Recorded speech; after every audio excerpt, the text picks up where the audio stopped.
Članovi Srpskog narodnog pokreta Naši ne odustaju od svoje namjere da sabotiraju koncert Edine Merlina koji će se uskoro održati u Beogradskoj areni. Nakon što su prije 10 dana zapalili zastavu Bosne i Hercegovine, sinoć su oko 21 sat zapalili i zastavu Turske. Osim toga ispisali su i grafite "Dino, sve je laž osim smrti" i "Otkriću ti tajnu, nešto lepo treba da se desi", pored datuma održavanja koncerta.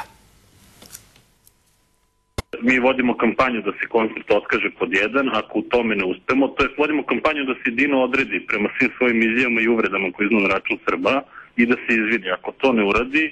znači do koncerta i na dan koncerta na razne načine oskrnavit ćemo prvo sva obeležja, a drugi brojne ljude kojima se Dino Merlin divi. Kažem, nastavit ćemo sa oskrnavljanjem obeležja zelenih beretke armije BiH, ako treba i nekih drugih obeležja,